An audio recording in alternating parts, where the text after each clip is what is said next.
All right, so I'm ready to watch a documentary. That's a YouTube documentary, so I feel safe not getting copyrighted. So that's why I'm just gonna let it run now. Uh, the name of the documentary is "The King of Stolen Valor." Let me get the guy. The channel is OKI's Weird Stories. Hopefully, he doesn't copyright me. It's a doc from 2 or 3 years ago, or whatever. If you're an Army veteran or any veteran, maybe you're insulted. I know there's like an idea out there about stolen valor, but for me, I just found an interesting story. Kind of went down a rabbit hole a little bit with some of this stuff, but this guy for sure is one of the weirdest humans to be caught on camera and documented. I think. Let's check it out. Here we go. Full scale, full reaction, no editing. Let's do it. Shout out to his Patreon, man. They're the reason for all this. Oh shit. Last Wednesday, a court in Afghanistan That volume is convicted horrendous. two Americans of torturing Afghans in an illegal private prison. The alleged ringleader of the operation is a former Green Beret named Jonathan Edema, his nickname Jack. Okay. Ay.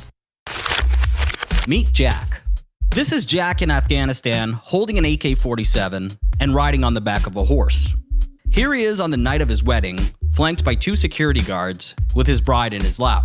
His wedding took place at his Arabian-style house in Mexico, which was inexplicably located right next to a traditional-style Japanese home. To say that Jonathan Keith Idema, aka Jack, was a bizarre eccentric would be an understatement. Over the course of this tale, you'll come to understand exactly what I mean. But first, let's go back to Jack riding on a horse in Afghanistan. This footage was taken in the early 2000s, only a few years into the war in Afghanistan. Jack was not there as an active duty soldier. He was not a private military contractor. Instead, he was a 45-year-old ex-con that entered Afghanistan after 9/11 with the goal of collecting the $25 million reward on Osama bin Laden's head. The fact that he was a civilian did nothing to stop him from traveling to a war-torn country and making a chaotic situation even more screwy. He's got his RPG. Back there! Tell that guy, what's he? Stop that car! No, but put your fucking hands up! I'll blow your fucking brains out! In Afghanistan, Jack managed to trick the US government, Afghan officials, and the media into believing that he was an active duty Special Forces operative working on behalf of the Pentagon. Kill as many Taliban and Al-Qaeda as you can and try to take Kabul in 6 months. Well, in 62 days, Kabul was free. I want to press how insane this situation was. Jack just rolled into a war-torn country pretending to be an active duty Green Beret, and did it so well that NATO coalition forces helped him apprehend suspected terrorists in 3 different raids. Hello, guys. Hello. Hands on! Nobody move! Hands up! Hands up! Now! Larry, Charlie, take the other room! Down! Hands up!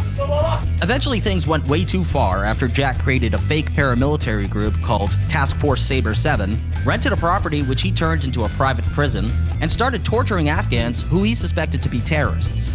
Jack and the rest of Task Force Saber 7 were eventually arrested and charged in Afghan courts. But before I get to that, I want to get down to the essence of who Jack Idema was.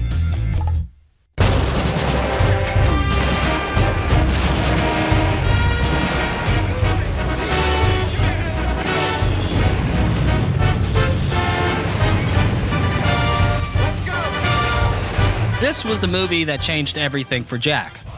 The Green Berets, co-directed by and starring John Wayne. Now, this movie was pretty controversial when it came out, since it clashed with growing anti-war sentiments at the time by unabashedly celebrating the United States' involvement in the Vietnam War. Protests were held against the movie. The late film critic Roger Ebert called it offensive propaganda, and watching it made a 12-year-old Jack Idema decide to become a Green Beret. Jack enlisted in the Army on February 25th, 1975, when he was 18 years old.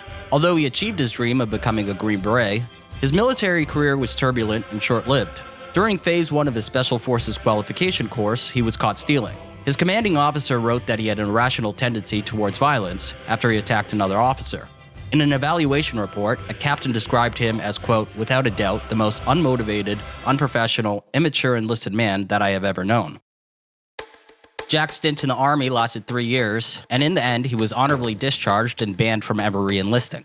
Although Jack would later claim that he had 12 years experience in the Special Forces, 22 years in combat training, and 18 years in covert military special operations, in reality, he never saw any combat. Following his time in the Army, he joined the reserves for 3 years, and then the individual ready reserves for another 3 years after that. So the next 17 years of Jack Idema's life can be summed up as being chock full of petty crime, failing businesses, and tough guy antics. Jack was arrested a lot of times during the 80s and 90s for things ranging from discharging a firearm into a dwelling to being a fugitive from justice. Surprisingly, he managed to escape being convicted for all of these charges, except for his arrest in 1994, which I'll get to later. To understand Jack Idema, you have to understand the subculture and readership of Soldier of Fortune magazine. Soldier of Fortune magazine billed itself as the journal for professional adventurers. Covered stuff like paramilitary operations, guns, wars, and spies. Its readership was mostly made up of ex-military types and military fetishists with a desire for excitement, adventure, and action. Flipping through the pages of Soldier of Fortune magazine gives you a better sense of why Rambo wannabes loved it so much. Underwater knife fighting techniques. Another example is a multi-part series on urban street survival. Much like most of the Soldier of Fortune readership, Jack Idema was a man who didn't get his chance to fight in a war, even though he desperately wanted to. So he decided to use his short stint in the Special Forces as a selling point to establish businesses which relied on people believing that he was the ultimate badass. He opened a counterterrorism training school called Counter Academy, which attracted a clientele of military personnel, police officers, and weekend warriors looking for excitement. In a news segment covering Counter Group, Jack demonstrates the type of training the school gave. On target. Fire. Recover. Re-verify your sights. Holster. Without target discrimination training, we will have little or no hope of identifying the hostage and the terrorists. In this drill, circle, diamond, square, you will pick out the correct target. Around this time, Jack also started a mail-order business selling paintball equipment and non-lethal military gear. He's still respected to this day by paintball enthusiasts who regard him as a pioneer in the sport who sold high-quality equipment. He also organized Special Forces expos, which attracted the Soldier of Fortune crowd and acted as a venue for him to sell his gear. In 1991, he met a subcontractor who offered him a job training police officers in Lithuania. After spending some time in Lithuania, Jack contacted the Pentagon and the FBI claiming to have unraveled an underworld plot. The Russian mafia, Jack said, was smuggling portable nuclear weapons in backpacks out of the country. When the FBI asked Jack for his sources, he refused to reveal them out of fear that the FBI was compromised by KGB agents. When Jack returned to the United States in 1992, his business, Idema Combat Systems, was floundering. In an effort to save his business, he set up a shell company to purchase supplies which he did not pay for. In 1994, he was arrested along with his girlfriend, Patricia Dawn Glosson, for defrauding 60 companies out of $250,000. In court, Jack legally represented himself. He argued that he was the victim of an FBI plot and claimed that the agency carried a vendetta against him because he did not reveal his sources for the information he provided to them concerning the backpack nuke smuggling operation. The judge presiding over his case said he thought that insanity might be Jack's best defense. On April 11, 1995, Jack was sentenced to 4 years in prison and fined $250,000. After being sentenced, Jack screamed that he was innocent and that he would sue the FBI. While working on this video, I reached out to everyone who knew Jack in real life to ask them about him. And that's how I found Ron Barber. Ron was in prison at the same time as Jack. And he was inside for, well, I'll let Ron tell you why. My name is Ronald Gene Barber. I was a member of the Army Intelligence working for NSA. In early 1994, I was charged with the attempted assassination of former President Bill Clinton. I was sentenced to 5 years in federal prison, plus 3 years probation. Ron told me that he was hosting a party you, and that Dubster? he was secretly recorded while he was drunk saying, I was going to shoot Bill. Yeah, I was going to get him when he was jogging, and then I was going to hot-foot it over to the White House, leap the fence and run in, and grab her and stomp her to death.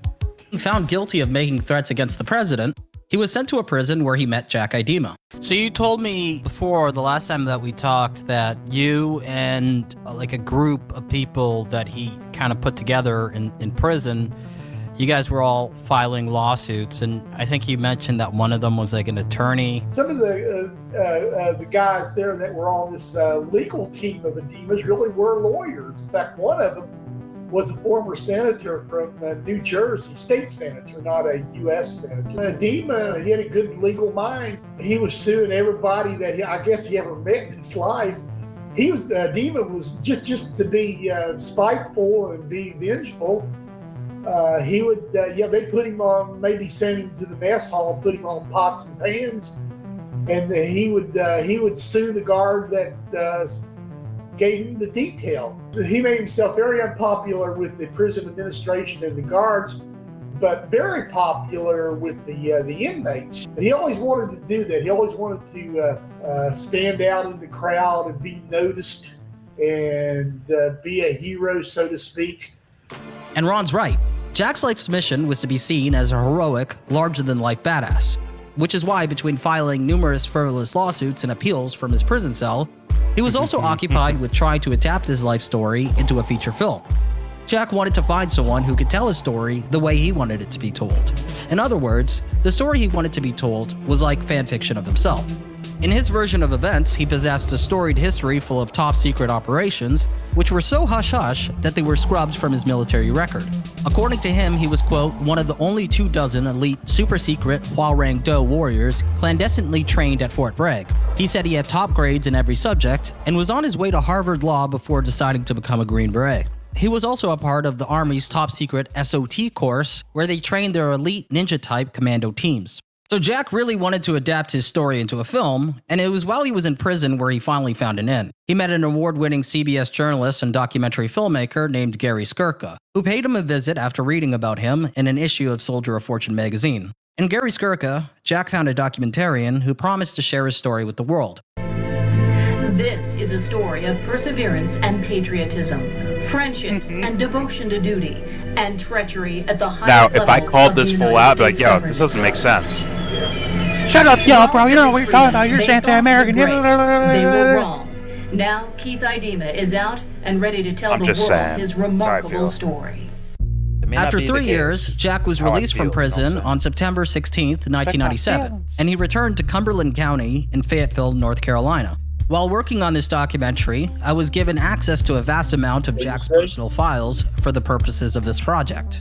Sifting It through his feels like documents shows if I bits and called this pieces of full Jack's out- life after being released from prison. In a letter Like, written if to his I knew probation about his story, I officer, he called him requested out. to travel from North I'm like, oh, Carolina that to doesn't New make York sense. and then to New Hampshire on business for I his guarantee employer, this guy had a bunch Static of Control fanboys and Components. fangirls. The I'd be like, director No, of Static he's Control for real. Components was He's Jack's legit. lawyer named Skip London. Yet they're Skip now is a in this property attorney. documentary He telling met me Jack like, in the oh early yeah, 90s and we were represented wrong. him. On the phone, Skip told me that Jack worked at Static Control Components for a few years as the head of Real team time, security guards. Skip indicated that Jack was hyper-vigilant. He told me, quote, some people you have to tell Are you to gonna learn start, from this? but he was the kind of guy that you had to tell to stop. Soon, Jack started a business called the Ultimate Pet Resort with his prison We'll see pen now. pal turned lover, Victoria Runningwell. It was described as a cozy bed and breakfast for dogs and cats. Jack was an animal lover, and from what I can tell, he possessed an idealistic vision for the pet resort's facilities, which consisted of open spaces for the pets to roam freely and a promise to never enclose them in cages. Prominently featured on the Ultimate Pet Resort's website was Jack's dog named Sarge. Jack claimed that Sarge could parachute out of helicopters and could sniff out bombs. He also said that he was saving Sarge's DNA to have him cloned after his death. So the late 90s were fairly eventful for Jack. He was staying out of trouble, his business was doing well, and he was working on seeing his life story made into a motion picture. But then, 9/11 happened. In an unpublished manuscript that Jack wrote called The Sixth Pillar, Task Force 7, he wrote, life was good. I had a house, a dog, a hot tub, a new turbocharged Grand Prix, a great job, and a beautiful wife. My old enemy, the Soviet Union, was extinct. Everything was grand. Then the fucking terrorists blew up New York. Like so many others, our lives were changed that day. But my destiny was clear. I would engage terrorists wherever they were, wherever they hid, wherever they ran. I would die before I'd let them do this again.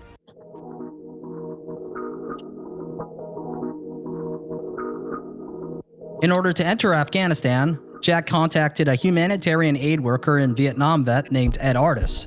He told Artis that Gary Skirka of National Geographic wanted to make a documentary about his humanitarian organization, Knightsbridge International, and their efforts in Afghanistan. In the email, Jack described the idea of the documentary, saying, "You know, ex-military guys doing humanitarian work while bombs fall around them kind of stuff. Coverage is good, but with me, it's mission first. It's not about me." If you've been paying attention, you know by now that that surely was not the case. Of course, Jack planned to make it all about himself.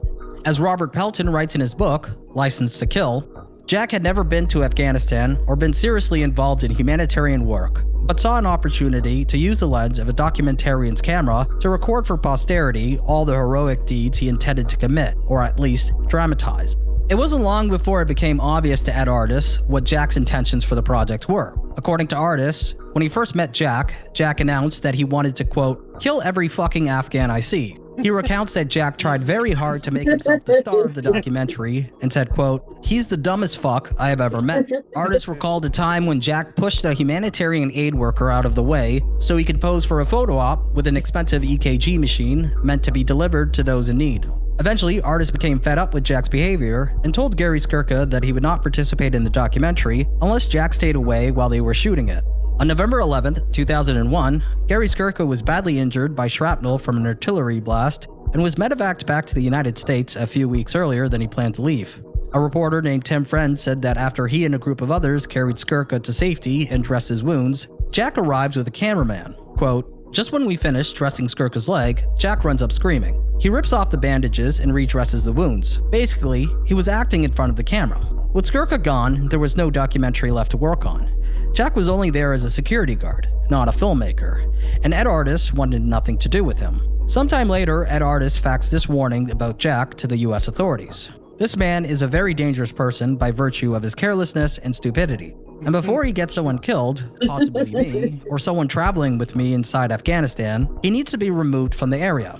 So after a couple months, Jack was stuck in Afghanistan with no documentary and with nothing to do. So he adapted. Jack started tracking down the anti-Taliban soldiers of the Northern Alliance and making connections with them so he could pass himself off as a Northern Alliance advisor. It was around this time that he took a stack of pictures of him posing with the Northern Alliance, saving children, dressing wounds, and staging other photo ops to make himself seem heroic. By this point in the war, the anti-Taliban forces in the Northern Alliance had taken over much of the country. Whether they knew that Jack wasn't officially sanctioned was unclear. Jack put together a small militia of Northern Alliance fighters and started offering journalists safe escorts into the Battle of Tora Bora for the price of $1,000 a head. Tora Bora was where the action was, and it was the story that most war journalists in the country wanted to report on, but it was far too dangerous to travel there on their own. Eric Campbell, a correspondent for the Australian Broadcasting Corporation, recalls that 4 journalists had been murdered on the road from Kabul to Jalalabad less than a week earlier, and that he was stuck in Kabul until he met Jack, who offered to take him there. Journalists were used to Special Forces operatives who did not speak to the press due to their code of silence. But Jack would talk willingly, and Jack always had a way to back up his air of credibility. In an article written by a journalist named Richard S. Ehrlich, who interviewed Jack several times, he writes, "Jack displayed a resume that he kept on his laptop, which listed military badges he said he had earned. But his biography stopped in 1991. When asked about the 1990s, Jack would say, 'For over 10 years, I've been black,' implying secret missions he could not divulge." Well, Jack, I suppose the question people are wondering is what's a Green Beret veteran doing leading a security convoy in Afghanistan? Well, we've had a problem since I got here with security of journalists, security of aid workers, humanitarian aid workers, and even foreigners. As you know, there were one guy killed in Talokan, 4 were robbed and killed on the road from Jalalabad. When the National Geographic guy was wounded, I was there in Calcutta, and we tried to air asset him out and get him out of medevac, and we had a difficult time doing it. So we've been batting around the idea of security protection force for journalists, aid workers, and foreigners. In October 2001 and June 2002, Jack appeared in over 1,000 U.S. newspapers and over 250 television news shows. He served as a commentator on Fox News and was paid $500 per appearance. It was a lucrative hustle and it helped fund his stay in Afghanistan. On one occasion, he charged a room full of journalists $100 per person to attend a press conference with a local warlord named Hazrat Ali. It was later revealed that he duped the warlord by telling him that the journalists were Pentagon officials. Jack was clearly a bullshit artist of the highest degree, but that's only part of the reason why he was able to trick so many people. The emergence of private military contractors and guns for hire created an environment where it became difficult to distinguish Jack from an officially sanctioned mercenary. Jack looked the part with his dark shades, desert camouflage fatigues, and military haircut. There were hundreds of guys like that in Afghanistan at the time. Ex-military types working for PMCs. However, the obvious difference between them and Jack was that they were legit and he was not. As an Afghan businessman told the New York Times, if you're blonde or a Westerner and you're wearing black sunglasses, carrying a pistol in a leg holster, and driving a car without a license plate, nobody would ever question who you are. People just assume you're CIA or Special Forces or someone dangerous. People stay away from you. Even though Jack looked the part, he gained a controversial reputation among many war journalists who ridiculed him behind his back. In his book, Robert Pelton writes that journalists would call Jack Mr. Potato Head due to his mercurial ability to portray himself as a private military contractor or CIA or a Special Forces operative, depending on who he spoke to. Jack also gained a reputation for his violent tendencies. On one occasion, he pulled out a gun on a journalist named Tom Robertson and shot at him, nearly missing. And the only reason Jack was upset enough to try to shoot him was because Robertson had interrupted him during a discussion.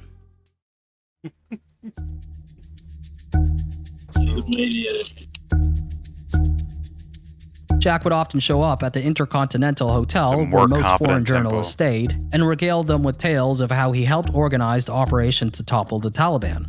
One day, he walked in with a box of cassette tapes and claimed that they contained 8 hours of Al-Qaeda training footage. On the tapes were target practice featuring Al-Qaeda members rolling over barrels, urban warfare simulations with moving targets, drive-by shootings on the back of a motorcycle, and rappelling down buildings. At the time, the media was paying a lot of money for tapes of Al-Qaeda and Taliban members, and Jack knew he could make bank off of them. He gave them to Eric Campbell, the Australian Broadcasting Corporation correspondent I mentioned earlier, who transferred, edited, and verified the authenticity of the tapes so they could be sold to broadcasters. They sprayed the room a couple of times, and this tells me that at some point they put live hostages in here. We toured the camp with a US Special Forces veteran now advising the Afghan military. For security reasons, he declines to give us his real name. He believes the tapes reveal their fanatical desire to rival their counter-terrorist opponents. We've seen it in limited situations, but not in this wide range. Not in a wide range that includes motorcades, close-quarter battle, integrated Let me assaults, tell you, man, about combat. Assaults, a whole spectrum of terroristic activities. Northern Alliance soldiers discovered the tapes here shortly after the foreign fighters fled. They've come to light only because Jack bought them from one of his intelligence assets, videotaping the heavily armed transaction as proof of payment. This took weeks to pull off, maybe about a month. It was constant meetings, it was back alley meetings at midnight. It was going to remote places in Afghanistan in the hills and little houses to meet people to try and convince them to turn all the tapes over to me. A bidding war began for the rights to be the first network to air the tapes. 60 Minutes won the bid for an undisclosed amount. And legendary newsman Dan Rather traveled to Afghanistan to interview Jack for the program. Okay. Please. Shh. Thank you.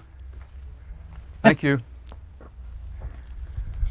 About a half an hour north of downtown Kabul, you come upon this place, a sprawling complex of now battered buildings that once was the heartbeat of Osama bin Laden's training operation. This is where Al-Qaeda created killers. Put these tapes in context for me. What are we looking at here? They're extraordinary tapes. They're extraordinary tapes because of two main reasons. First, they give an insight never before seen into what Al-Qaeda is really about. Al-Qaeda and Taliban have been portrayed as like regular soldiers, like they've been portrayed as a military unit rather than a total terroristic organization. And these tapes bring that right to light. I mean, they put a different face on Al-Qaeda. They are terrorists, plain and simple. They're killing people on streets. They're kidnapping people off street corners. They're throwing grenades through windows. They're rocketing cars. They're As taking Elon office said, buildings, it killing looks so people in fake, it must be cafeterias. real. I mean, this is absolutely the face of terror. In June 2002, when Hamid Karzai was picked to lead Afghanistan's transitional government, Jack was packing his bags and heading back to the United States. His mother, Mary B. Versace, had died a couple months earlier, so Jack traveled to Poughkeepsie, New York to mourn. Jack remained in the United States for nearly 2 years before returning to Afghanistan. While he was there, he busied himself by suing a ton of people. First, Jack sued Steven Spielberg and DreamWorks Studios for copyright infringement, with Gary Skirka, Kathy Skirka, and his longtime supporter, Jim Morris, a writer for Soldier of Fortune magazine, as co-complainants. Jack believed that The Peacemaker, a movie released in 1997 starring George Clooney, had a plot which was stolen from an assortment of several manuscripts of his life story. The plot of The Peacemaker does bear some similarities to Jack's story, such as its focus on a backpack nuclear bomb smuggling operation. And although the court noted that there were some similarities between the stories, they concluded that they were not substantial enough to be considered plagiarism. The claim was dismissed, and Jack was ordered to pay $260,000. Or if it was anyone but Spielberg, which he never did. Another anyone person but who Spielberg, Jack sued you might get is away a with man that. named Eric Cassette, who I was lucky enough to speak to. Eric Cassette worked at his father's car dealership and repossession business when he first crossed paths with Jack. We gotten a repossession order, me and my dad, which we owned a repossession company, to repossess his car. But he sued us he was trying to get $1 million and some dollars, saying that my dad was 430 pounds, said he jumped his fence, broke into his business, and destroyed his computers. The first day when we first got served papers from him, he rolled up in front of my dad's house. I saw him. He was four active. blacked out SUVs, fully loaded in with my house. special ops guys. He come to my door and knocked on it with a pizza box in his hand. My niece opened There's the a door, guy who I think is and she was like pathological 5 at that the may time. not realize. He throws I mean, the pizza part of them box realize at her and says, "Now not all you're of them. served." And threw Thus the- making him the better than summons Tim Bull. at us. We were served papers every day for a year I'm on and a half, Team 2 Jack years. over Tim Bull, bro. We had to go to court at least once or twice a week. Eric believes that Jack placed his father under severe stress, which contributed to his death. We were not rich people. We were struggling just like any normal person, and he was trying to sue us for everything we had, our house, our cars, and probably everything that we'd ever own. And it stressed my dad out so bad that, he got sick several times, and basically, he died of septic shock. His intestines just bound up so much. He killed my dad. He was a criminal. He was a crook, and he was a nasty person to be up against.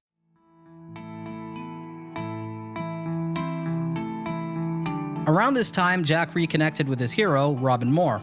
Robin Moore wrote the book The Green Berets, which the John Wayne movie was based on. As mentioned earlier, Jack was obsessed with the Green Berets movie, and it's what made him decide to join the Special Forces. Jack and Robin Moore were already longtime acquaintances through the Special Forces community. So when he reunited with Robin Moore at one of his Special Forces expos, and Moore told him that he was interested in writing about Special Forces operatives in Afghanistan, Jack jumped at the opportunity to insert himself into the tale. The book was named The Hunt for Bin Laden, and it featured Jack on the cover with his shirt open and holding a gun. Jack was hired to help Robin Moore with the book as a technical advisor, but found a way to take over the project. Moore's literary agent, named Mimi Strong, said, Jack came along and rewrote the entire thing. He came up with terribly exciting, excellent copy. According to Strong, the finished manuscript of The Hunt for Bin Laden was largely Jack's doing, with only a few pages written by Moore.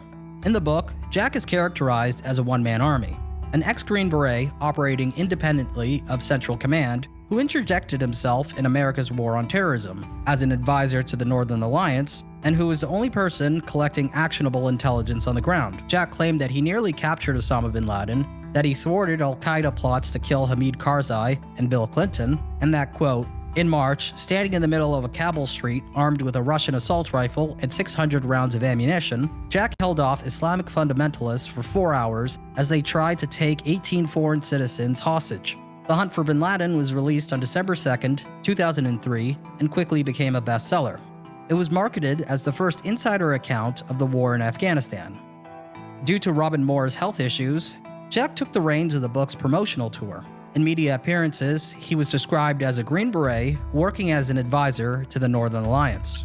Jack made a lot of money from the book sales because he had the foresight to sign a contract with Moore's agent, which granted him a percentage of the book's profits.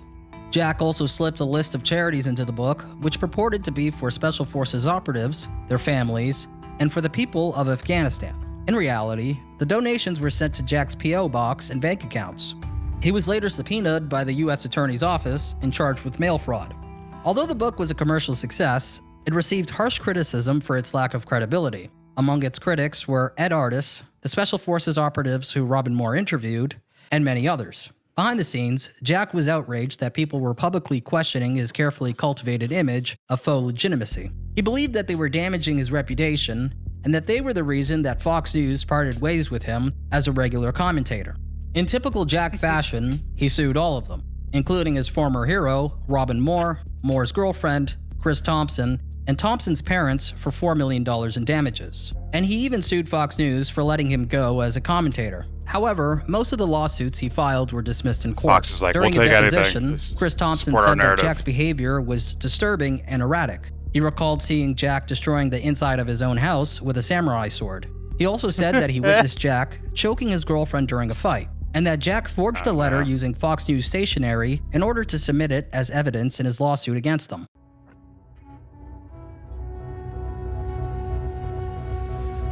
After spending 2 years in the United States, Jack returned to Afghanistan. When Jack returned to Afghanistan in April of 2004, he brought along 2 Americans who were on his payroll named Ed Caraballo and Brent Bennett.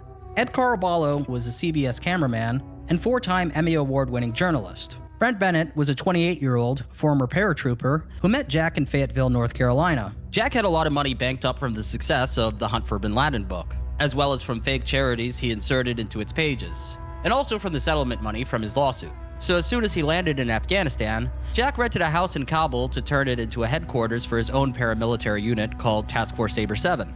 He rented the house under the false pretense that it was for an import-export rug business and tacked a sign in front of it that said Universal Exports in order to conceal its true name, which was the Honeycomb Hideout. Following that, Jack hired 4 Afghans to join Task Force Sabre 7.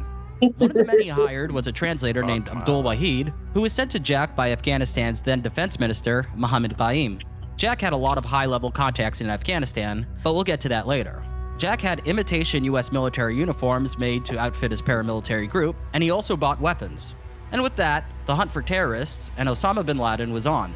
Jack said that a year earlier, he had received information from Al-Qaeda members, who he said that he had flipped into intelligence assets, that they had located the possible whereabouts of Osama bin Laden, and that they had learned of a plot to drive 12 taxi bombs into the US Embassy and the US Air Base in Kabul. Jack claimed that when he informed the Pentagon and the CIA about this, they told him to deal with his old nemesis, the FBI. After much foot-dragging by the FBI, who Jack described as far too bureaucratic and stupid to stop Al-Qaeda, Jack decided to travel to Afghanistan to stop Al-Qaeda terrorists and to capture Osama bin Laden himself. According to Jack, after he told a mysterious Pentagon insider of his plans, they told him, quote, "We can't help you in the United States, and we can't get you into Afghanistan. You get in, and then we'll work together." Within 2 weeks of landing in Afghanistan, Jack arrested a man who he called a top Taliban official and handed him over to US coalition forces in the middle of the night on May 3rd, 2004. The coalition forces released the prisoner 2 months later after they determined that he was not who Jack claimed to be. Following that, Jack said that he was tipped off about a terrorist named Ghulam Zaki, who was traveling on a bus that was heading to Kabul and possibly loaded with explosives. Jack claimed that he warned the office of Lieutenant General William Boykin, who at the time was the U.S. Deputy Undersecretary for Defense. When Boykin's office didn't reply fast enough, Jack sprung into action and decided that he would stop the bus himself. Jack and the rest of Task Force Sabre 7 then intercepted the bus, unloaded its occupants, and lined everyone up while sticking guns in their faces. He then arrested the suspected terrorist, Zaki, blackbagged him, and stuck him in the back of a car to be taken to Task Force Sabre 7's headquarters, the Honeycomb Hideout. Shit! Now I'm really mad. I haven't broken a mirror in Now I'm really mad. Another one. Jesus Christ. You know, it's like interrogation. smell Zaki LARPers a objected mile to away. a 30-year-old taxi driver named Sarajan. and said you're that full he of was in shit, charge of a plan to assassinate top Afghan officials. Sheriff John makes the decision on who to bomb. Sober. When the sober is not there, Sheikh John is at the charge. Okay. Sheikh John make. This is after the time I leave this job of these people. I'm very story time. I said, I'm sure I'll help you. Please. Well, now he can be with the government instead of against the government. ولا تلك الدولة هي مقابل دولة. Hours later, Jack and Task Force Saber 7 raided Sarajan's house. Zorro, come with me! Room by room!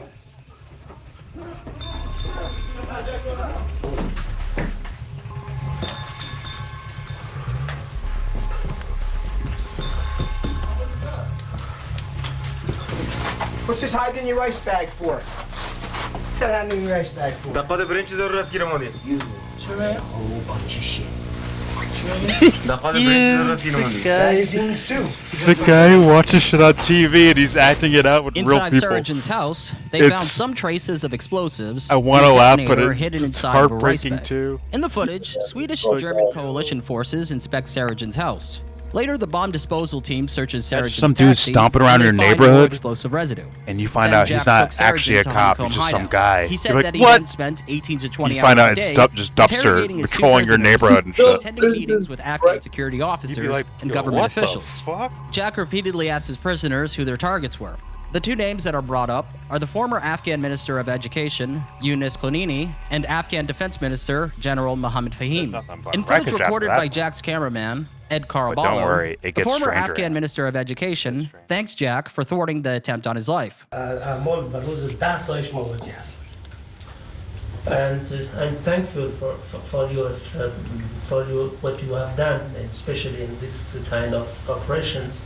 And believe me, I face such kind of things or threats 10 times in a day. He later assisted Jack in his mission to round up baddies by lending him his own security forces. A few days later, Task Force Saber 7 raided the house of an Afghan Supreme Court judge named Mohammed Sadiq, aided by German and Swedish coalition forces and Afghan police.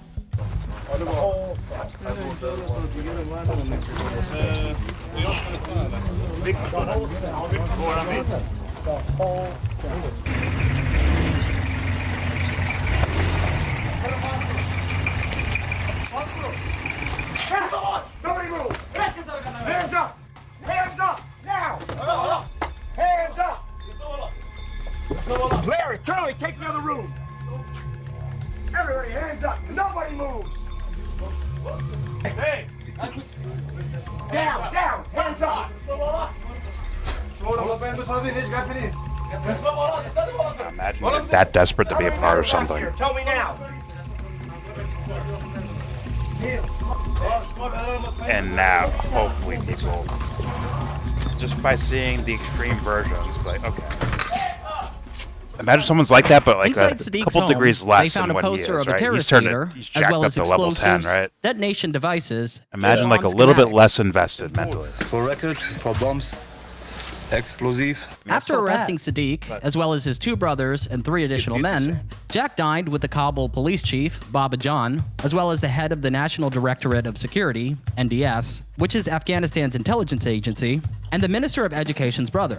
Following that, the Supreme Court judge's car was driven out into the desert and inspected by coalition bomb disposal experts, who confirmed that the car tested positive for explosive residue. So the car definitely tested positive? Yes, definitely. For what? I don't know, there was a kind of explosive, but I don't know what kind of explosive. We can say, okay, there was explosive in it. With two sliver dogs, they have a positive test. Soon, Task Force Saber 7 had 8 prisoners in Honeycomb Hideout, who they tortured and interrogated for days while Ed Caraballo filmed. However, Jack's decision to arrest an Afghan Supreme Court judge would come to bite him in the ass.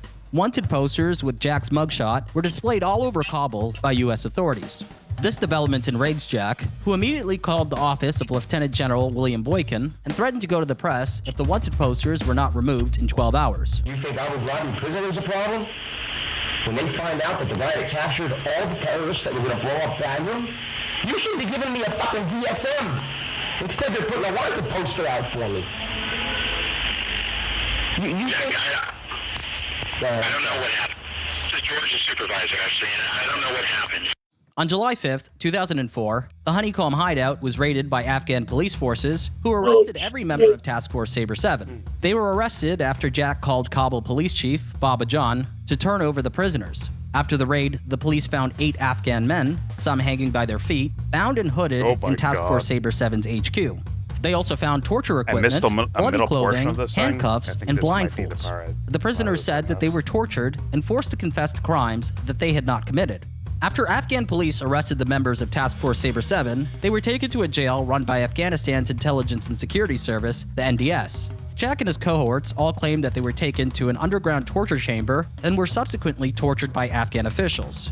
In court, cameraman Ed Caraballo showed a large bruise on his foot, which resembled an injury sustained from the traditional Middle Eastern punishment called falaka, which involves beatings to the bottom of feet. Jack's prisoners were also turned over to the NDS, who questioned them. According to Jack's former prisoners, they were also questioned by the FBI. They were all released after 15 days, while Jack, Bennett, and Caraballo were charged with kidnapping, having a private jail, torture, robbery, and entering Afghanistan without a visa. Jack has been tortured. Mr. Caraballo has an injury to the bottom of his foot. The food leaves something to be desired. He has an injury at the bottom of his foot. Would want to be in. Like, shut up. I think it's had a psychological toll on all of them, and I know I could not have withstood it for the last 2 months. What we do. Embarrassing. This is embarrassing. You'll fucking lie, so. He has a paper cut at the bottom of his foot. He was tortured. And look at what we do around the world. Incredible.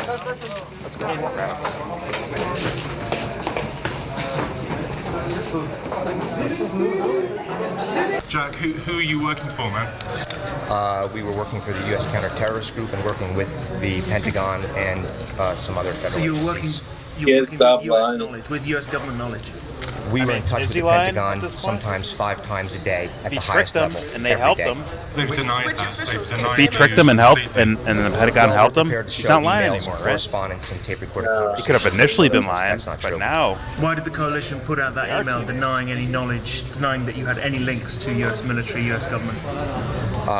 We do not know why that is, but we do know that some of the guys we took were extremely high-level terrorists.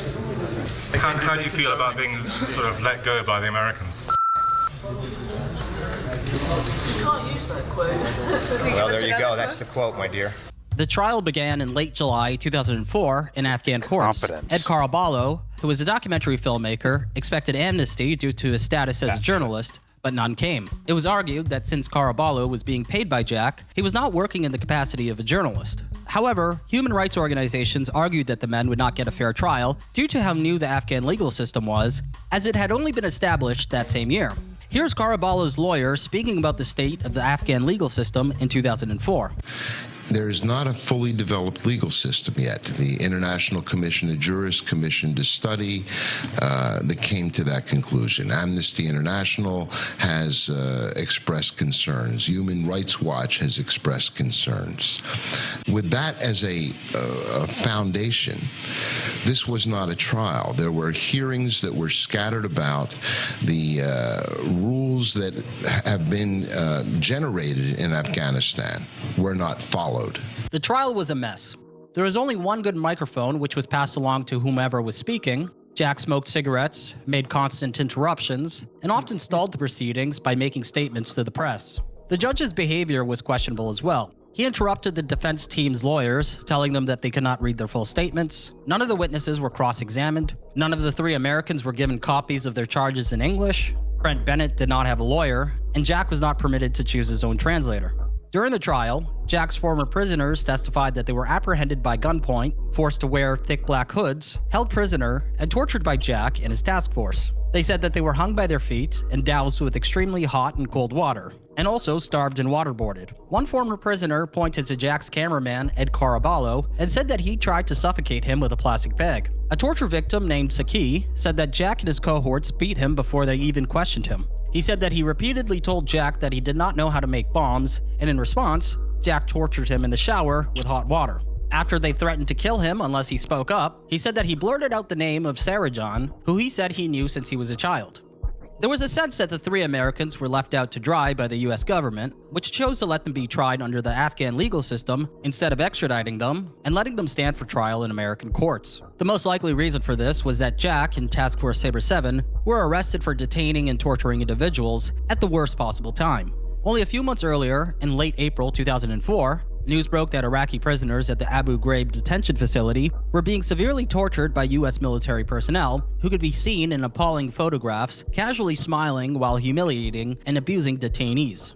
This erupted into a major PR disaster for the US war on terror. So a few months later, when Jack and Task Force Sabre 7 were accused of running a private prison and torturing Afghans, the US government immediately put out a statement saying, I would treat with a great deal of skepticism any claim by Mr. Adema that he was working for the U.S. government. I can tell you absolutely that he did not work for the coalition. He was not in our employ at any time.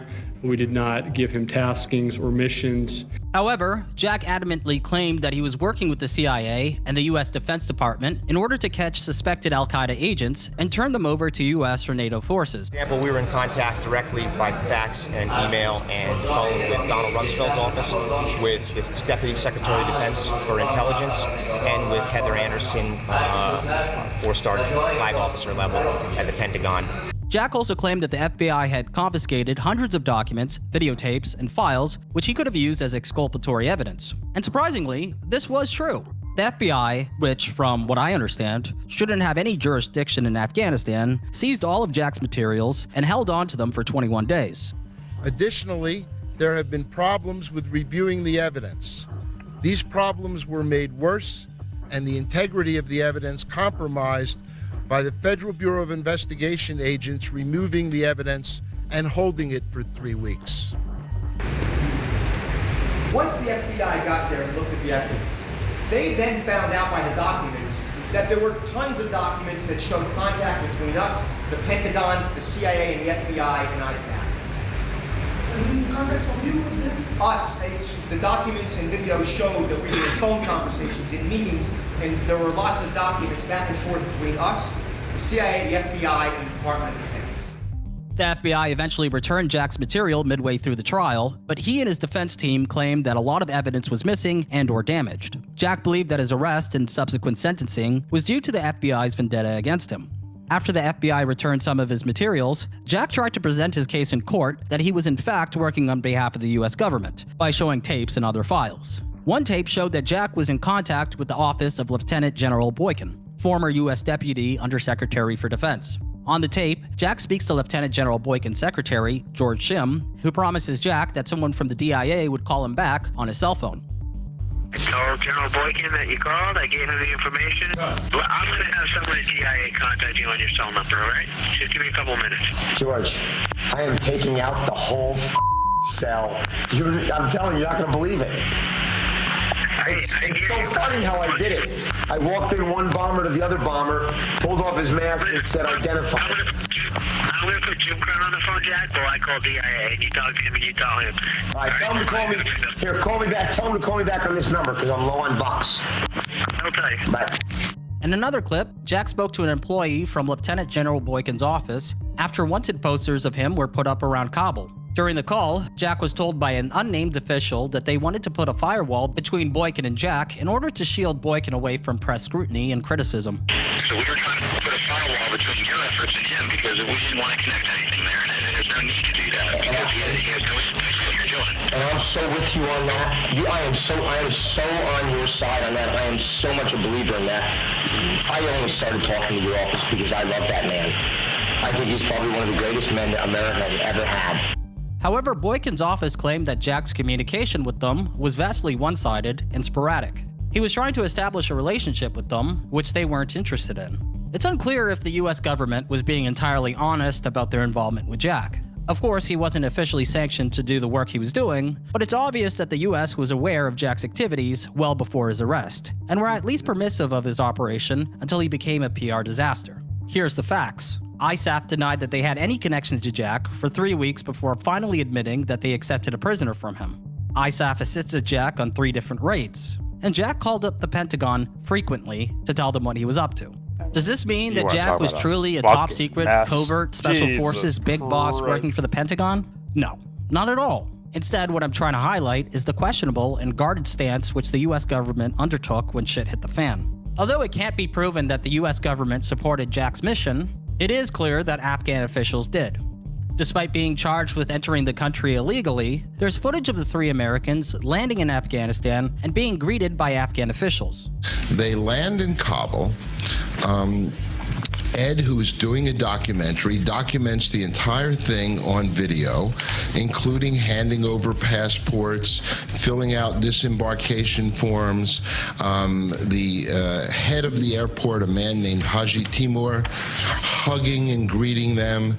Jack Adema going up to the huge picture of Massoud, the great Northern Alliance leader who was assassinated 2 days before September 11th, and kissing the poster. Baba John, the chief of the National Police and Kabul Police, being there and hugging Jack, if I remember correctly on the tape. On September 15th, 2004, the judge returned after 5 minutes of deliberation and sentenced Jack and Bennett to 10 years, Caraballo to 8, and the Afghans assisting them to no more than 5.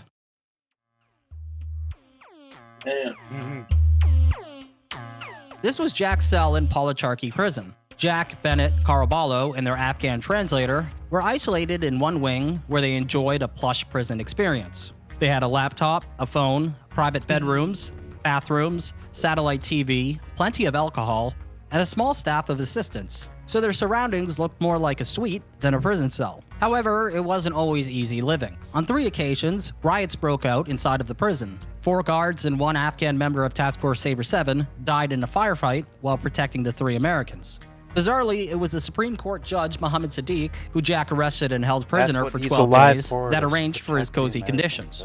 Sadiq told the Chicago Tribune, quote, "The government asked me what facilities we should give them. I told them the best. We should give them the best facilities possible." Some suggest that Jack had bribed Afghan officials in order to have an easier time while locked up. It's an unusual treat. Help yourself into a prison. Don't take a picture of me, goddammit, right now if I put my shit on. I'll fucking have to shoot you.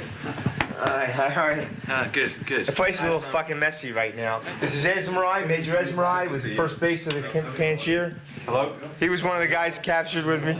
Dean Mohammed, he's very famous Mujahideen. You can see he got the shit shot out of him by the Russians. So for 20 years, he's been fighting the Russians and Taliban. You're living pretty comfortably here in prison. How can you explain that?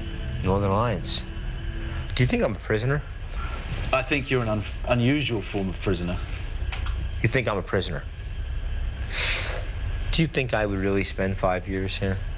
I have 6 Panjshir commandos in this fucking room right now.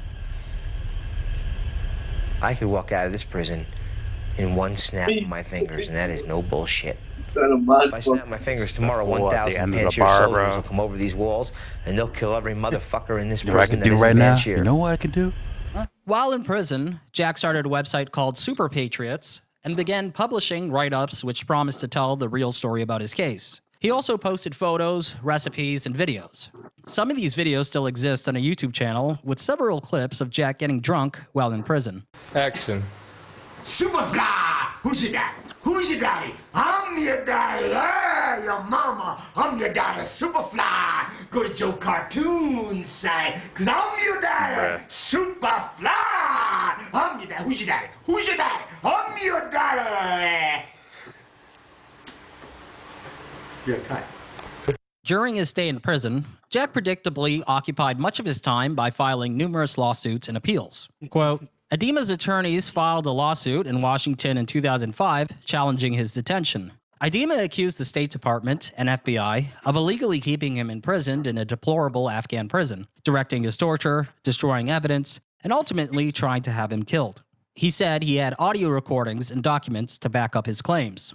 While in prison, Jack started corresponding with a woman named Penny Alisi. In April of 2022, I traveled to Connecticut to meet Penny to conduct an in-person interview. My name is Penny Alisi Idema, Penny Alisi Idema. I was married to Jack Idema. I saw him on being interviewed by Imus before I went to work one morning, and I thought, wow, there's a real person that loves our country. That was when he was promoting the hunt for bin Laden. A year later, when she learned that fall for Jack that was shit. arrested in Afghanistan, she couldn't believe it. I thought it was horrible. I was devastated for them because I thought he was a true American and he was being treated unfairly because he was out there doing what the rest of us probably wanted to do but couldn't. There are people There were other falling people for that fascinated by Jack's right story now, as well. And as we soon, speak. Penny connected People with them falling for online. shit like that. Arita DM'd me on there. They were getting together a cause and they were going to send boxes over to the men over there. And was I interested? I was totally on board. To Penny, it was an important cause. So she got to work gathering items to send to Policharky prison, such as newspapers, magazines. I'd make homemade CDs for them, music. He liked Melissa Etheridge, Fleetwood Mac, anything like that. Soon, the relationship became romantic. Jack called me regularly from Policharky on sat phones. We would stay on the phone anywhere from half an hour to 4 hours. Be dead tired in the morning, but it was worth it. I got to talk to Jack. Just found He was my intro funny, music. He was witty, not really like sappy romantic, just like letting me know that I was going to be the one. And, you know, if he ever got out of there, you know, someday we would be together and we'd have great adventures. After dozens of months of regularly speaking with No each comment. other, they learned that Jack was set to be released from prison. So Jack knew that eventually he would have maybe the choice of getting out of there, and you know, he started talking more and more about me and him being together and, you know, finding a location for us to go. But it was never the United States. I had to find a country that both of us would be happy in. Jack was released from prison in 2007 after being pardoned by Afghanistan's former president, Hamid Karzai. However, he refused to leave his cell. He said he didn't want to leave until he made sure he got everything, and then he started with Nina. He wanted Nina to leave with him.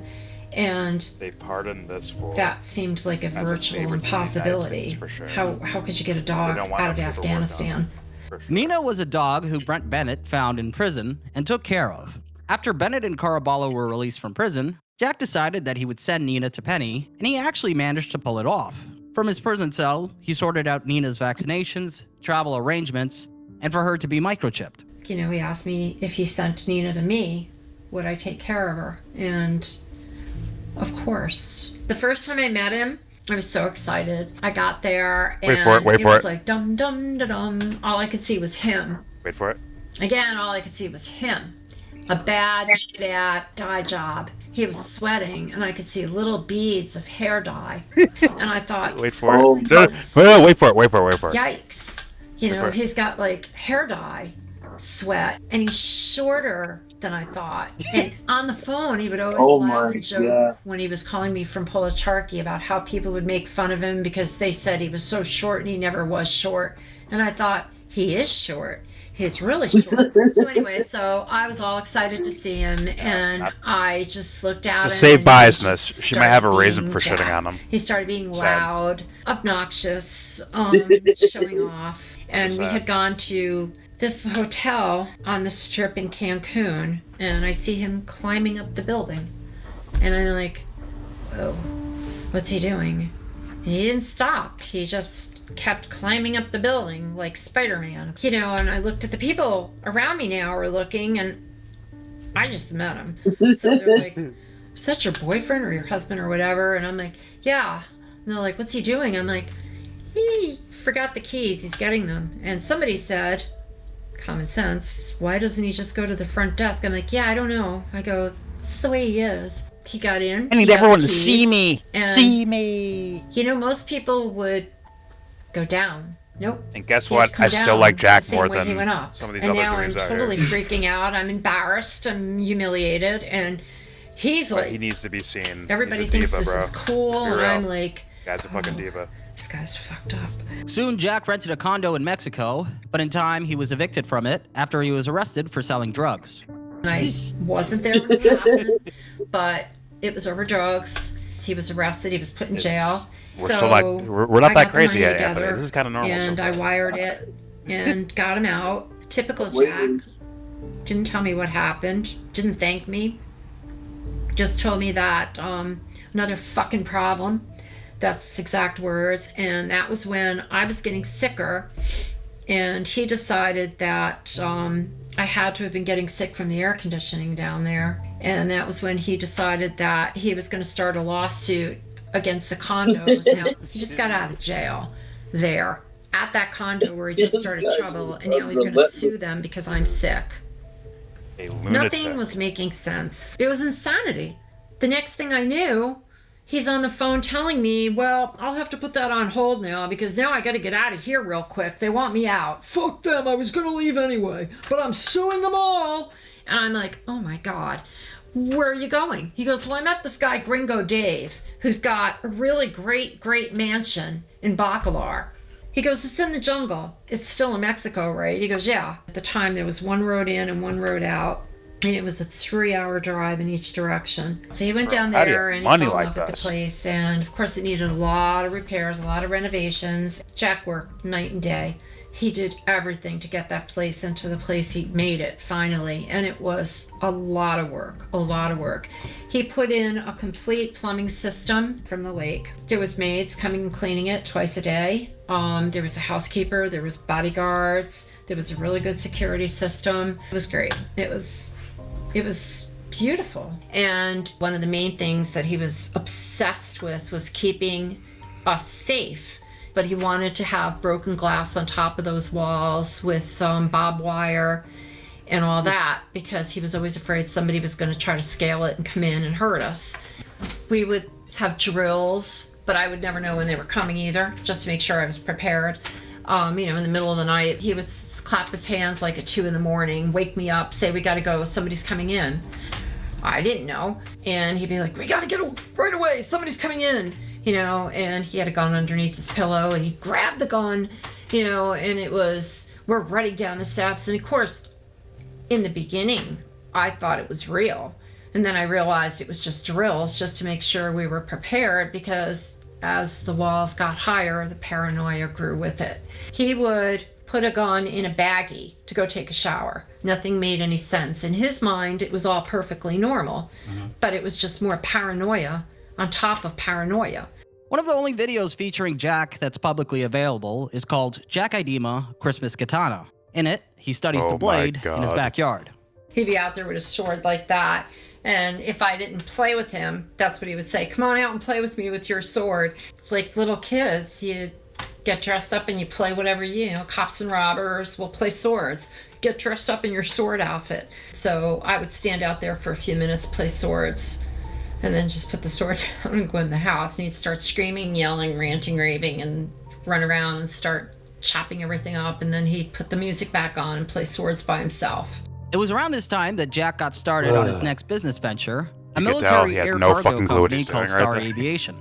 Well, it never got off the air. And it was Jack's fault, nobody else's, because we had the meetings and everything else. We had the funding. We had all nobody else up. Stand out there for a few minutes. All you do is zero. And then just put the sword down and go in the house, and he'd start screaming, yelling, ranting, raving, and run around and start chopping everything up. And then he'd put the music back on and play swords by himself.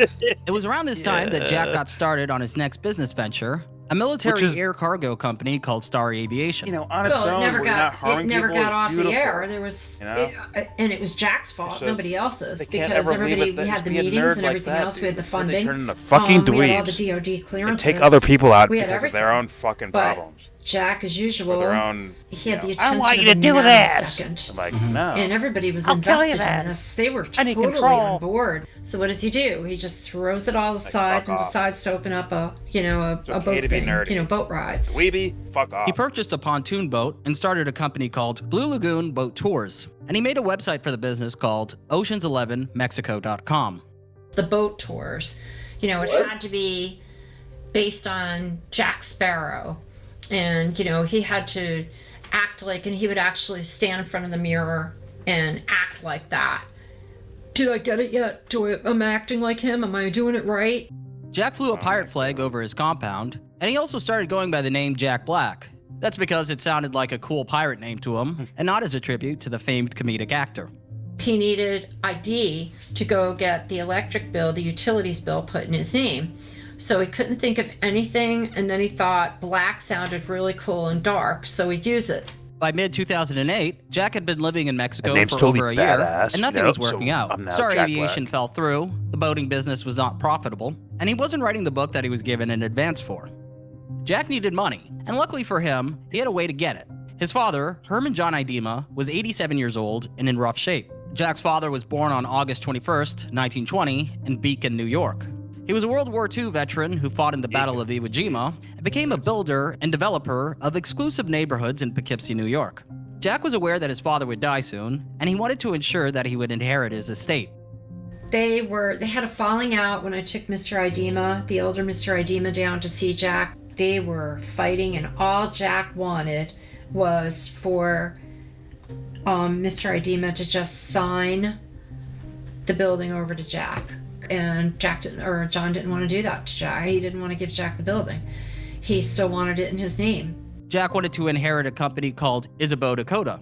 Isabeau Dakota functioned as a shell company to conceal Jack's assets from creditors. Jack's father had given the building to him for his business ventures sometime in the 90s. Well, his father absorbed a lot of the costs because anything affiliated with Isabeau Dakota, his father didn't want a bad credit rating and he didn't want to have any problems with the law or anything. Yeah, he owned the building, but he let Jack do whatever he wanted to do with it. It's a building in Fayetteville, North Carolina, and it consisted of 3 different dwellings, if you will, inside of it. And one was the Ultimate Pet Resort, one was the Bat Cave, where his home was, and then the other part was the kennel.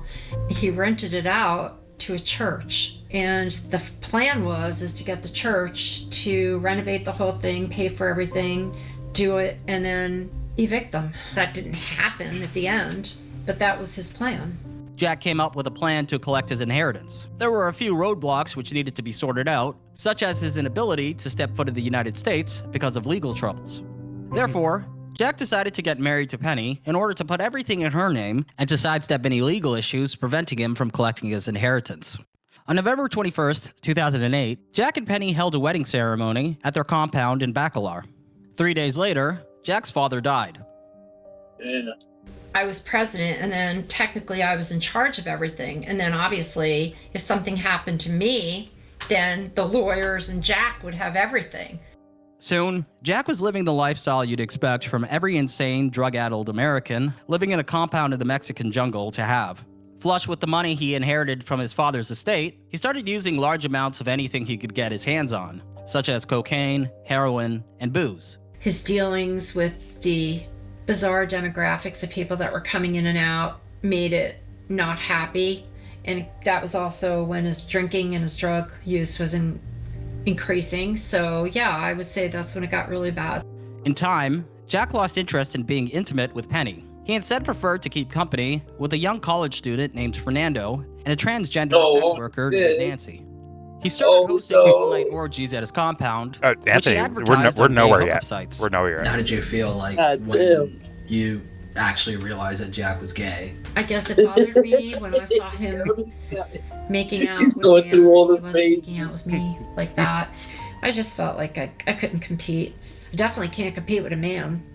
Forget women. I couldn't compete with a man. Because I pretty much resigned myself to the fact that this Just was like a marriage Saudi only, prince. and I Look at his had to fool. think about it and be depressed when I got back and figure out what the next move was going to be. The Didn't realize narcissism that of it. was going to probably be the last time I'd ever see him good, before he had his near fatal accident.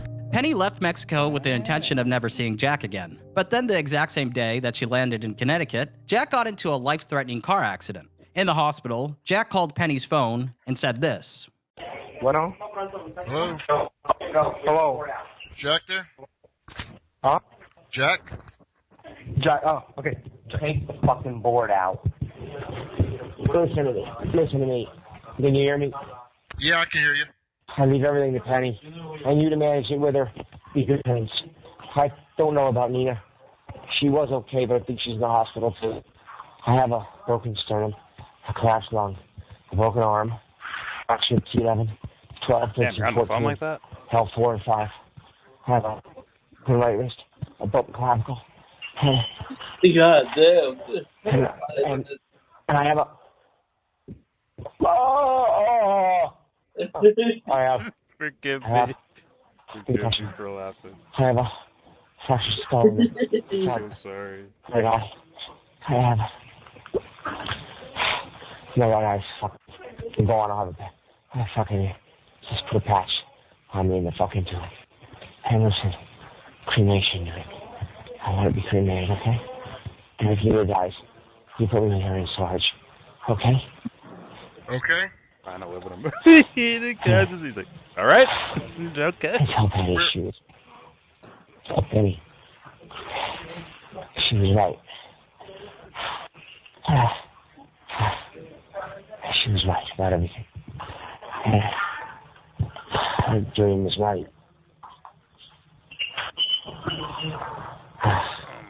Okay. Where are you?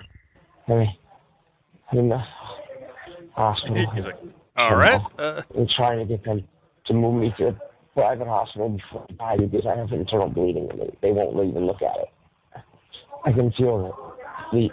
I think I ruptured my spleen and also my kidney. This dude has hurt in every part of his. Should I call the embassy and try to get the embassy involved? Hey, how are you on the phone right now? No, I die. Okay.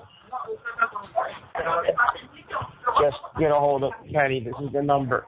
Stay on this number. You tape recorded this? Yes, I am. Okay, I leave everything to Penny. You to manage it. Sell the play in the house. Do well. And do start. I mean, yeah. I'll take you to the private hospital. The pictures. When I was on my way back to America, on his way back to Bacalar, he had that accident, and everything changed from that point on. A few days later, Penny returned to Mexico to take care of Jack and to help him rehabilitate. Jack started to abuse the pain medication he was prescribed to, as well as illegal drugs and alcohol. The situation was grim. Jack was miserable, bitter, unthankful, and constantly high. Penny was losing patience, and then she started to feel ill. I was getting sicker, and he decided that I should go be tested for HIV. To my surprise, he wanted to get the same test. Oh my I thought that dear was Lord. odd. I thought all this was odd. We got to HIV. the results came back, and they were positive for HIV. For her? And I wanted to For make both of them. sure what I was Oh hearing was my proper God. because I didn't think it was right. But Dr. Dennis said that Jack was going to get worse, but If you look I at her could go left home eye and I right could now, get better. it's fucked And up. Jack And there's a reason for freaked that, too. out. Jack just went ballistic. He took the phone, he broke it, and I honestly thought I was going to die. That was all I thought. I went home. I got to get away. I was quiet. I told just a select few people that I had this. Then I called up Jack and told him how sick I was, and I just collapsed. Jack wanted me down there immediately. He also didn't want me, and he kept saying, I hope you're not telling anybody. I hope you're not telling anybody. And of course, I did tell some people. Actually, what I did do was I started therapy. I stayed with my local HIV. That's when I started up with my local HIV AIDS group, and I started going to support groups. She's so I needed beautiful, help. bro. I couldn't tell him that because I wasn't allowed to say anything, but I needed help. Yeah, I was scared. I And I know. went to a great support group, and they helped me. You know, they were helping me, and all of them said, don't go back. Don't go back. He's evil. He's going to kill you. Don't go back. Well, Nina and Tinka were there. I had to get them.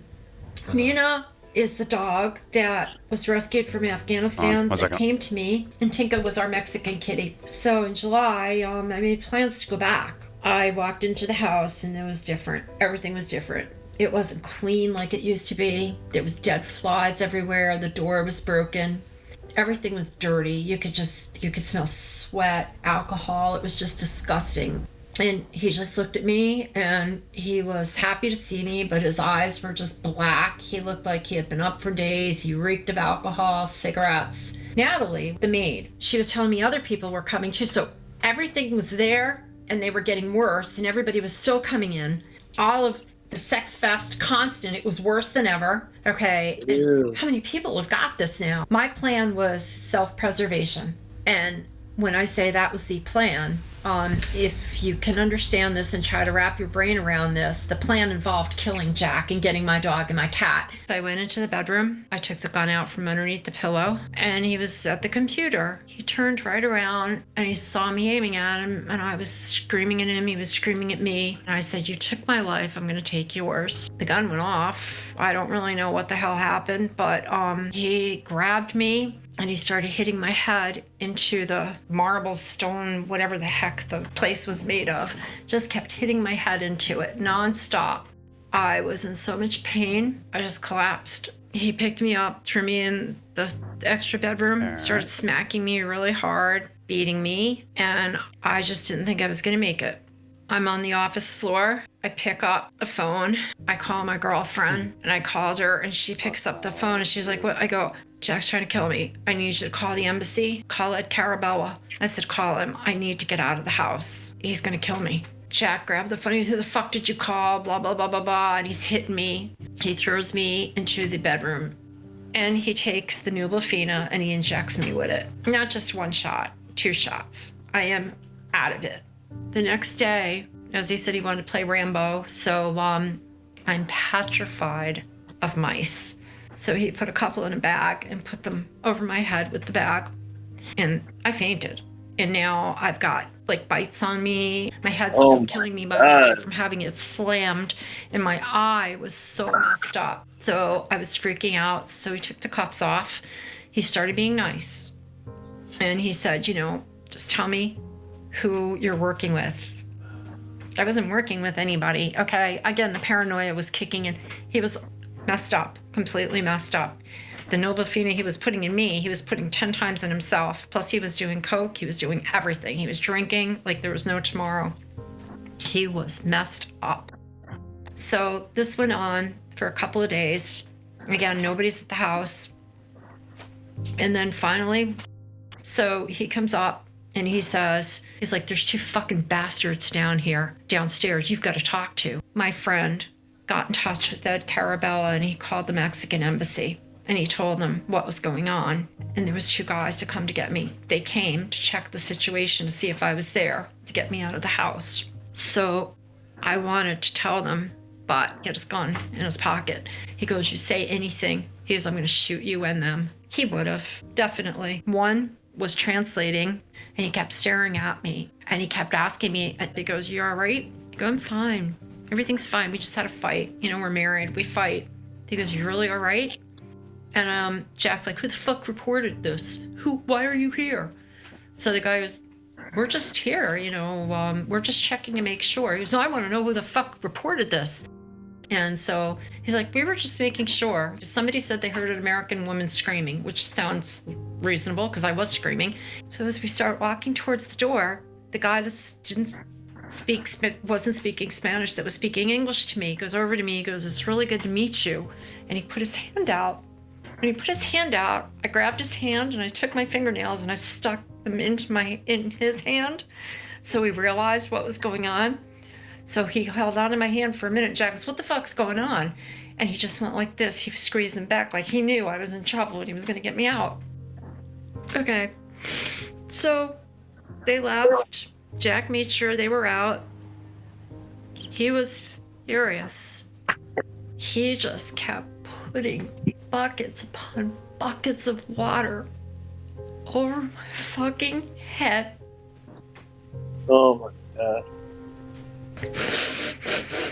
I thought he was going to drown me, and he said he wanted to take me out in the back, but he was afraid somebody'd see. So he was going to wait till I died, and then he was going to drop me in the cenote. He already told me that, and plus I already knew because I heard it on the phone. He just kept doing that, and he kept asking me the same fucking questions. Who did I work for? Who sent me there? I kept saying, "I don't know what you're talking about because I don't work for any of these people. I don't know these people." "Yes, you do. You've been here to destroy me." "No." "Okay, you took my life. Yeah, I was going to kill you, but because you gave me HIV/AIDS. Not because of anything else. Not these people. I have nothing to do with these people." "Yes, you do." And he just kept going and going and going. I just kept hoping that those guys would come back because I really thought that guy was going to come back. But it seemed like he wasn't going to come back. And then I heard a really familiar voice. He's like, Plumber. He's like, didn't you go back to America? Jack said you go back to America. I'm like, no, I can't get out of here. And he's like, what do you mean? I go, I can't leave. He's gonna kill me. So he knew what was going on. He goes, I'll get you out. So this went on. Sunday, Monday, Tuesday, Wednesday, Thursday, Friday morning. He comes back and the door opens and he grabs me. He goes, let's go. I go, let me go get Tinka. He goes, no. I go, but Nina and Tinka, I came back for them. He goes, you gotta go, come on. He goes, I can't save you if you don't come. I had to leave them. So we're running, and his helpers are trying to distract Jack. And the plumber gets me in his car. He takes me into the middle of Bacalar. He said, go to the hotel. He goes, use a different name. He goes, you stay there. He goes, I'll call police. He goes, you call police, you call people in America. He goes, you gotta get out of here. You can't stay here. He goes, I'll get you out. He goes, just let the police come. Go to the police. They took me to Chetamo. They questioned me, interrogated me. They asked me there was a whole language problem, if I would strip. And I did, I totally stripped. They took they took tons of pictures, everything. They said that was the only way they could press charges, and that's fine. They had to do that. And I pressed charges, and they put me under protective custody, and they said that they were going to take me Monday to the airport. They got me to the airport, and they told me really quick, go stay near the airport, just stay there, wait, exchange your money, get out, don't come back. You're going to be killed if you come back. I was so happy to be home in America, but then the next business day, it wasn't bad, but it was all over the Mexican news. So he was furious because they were getting ready to put him under house arrest, and he was over the top. Jack Edema is back in the news. Noah Shachtman over at the indispensable Danger Room blog calls our attention to the fact that Jack Edema has resurfaced, apparently holed up in a house in Mexico. According to local news reports, local police in Mexico want very much pleased to talk to him about accusations that he held people in his house against their will. I thought that was when the nightmare ended. It just began. The Rachel's like a fucking hero back then, huh? The non-stop freaking calls, threats, the messages to my parents. Yeah, non-stop harassment. After Penny escaped, she couldn't afford her HIV medication. This was because Jack put credit cards in her name and ran up a lot of debt, which he refused to pay back. Additionally, since she was the president of Isabeau, Dakota, the medication she needed was not covered. Everything to ruin someone's Penny emailed life. Jack's lawyers, asking them to remove her name from the company and for her credit cards to be paid off. She gave them a deadline to fulfill her request. If not met, she threatened to dispose of corporate assets in order to satisfy her debts. In response, Jack wrote, "There is no more vindictive, treacherous bitch in the entire world beyond you." After the deadline passed, Penny sold the deed of the Isabeau, Dakota building for $10. In retaliation, Jack, along with loyal fans he met online, posted revenge porn of Penny to blogs, pictures which they also sent to her parents. Jack all started these blogs about me being a whore, Penny's a whore, putting up pornographic pictures and everything else, and wound up that we started fighting in court over the Isabeau, Dakota building and my name on that stuff, and I wound up doing the right thing. I turned the building over to Harvest Ministries. I didn't get a cent. Harvest Ministries deserved it. They fixed it up. I wasn't going to let Jack and them take it from them. I wanted nothing to do with it. I wanted to do the right thing, and I did. In 2012, I got a call. Well, I was talking to Jack honestly back and forth. It was just screaming and yelling, and it was like, I guess maybe he thought I would go back. I don't know, or what. I mean, by then it was just too messed up and everything was out, and we were in litigation. And finally, that was it until January of 2012. We talked, and I knew what was coming. We talked on Skype for the last time, and I said, you know what's going to happen. He knew what was going to happen, and I said, he said he was sorry. He hopes I could forgive him. And I said, yeah, but I really can't. I don't know, whatever. And I said, I'll see you on the other side. And I said, I'll call you Friday night. And he said, well, that may not happen. And I did try to call, but the phone just kept ringing. And he was dead the next day. So. How did you feel? Relieved. It was over. Sad, relieved. You still loved him at that time? Up until then. Now I hate him. Now I see that at the time I didn't realize, but he messed the 6th nerve palsy in my eye, killed it. And it just sort of floats into my nose, all like goes over to my nose, and I can't control it. And I have intense headaches. And also, as a result of what he did to me, not only the eye problem, but because of that, I also am now on seizure medicine. And I'm also on a blood thinner because I had a blood clot go into my brain because of the eyes and the seizures.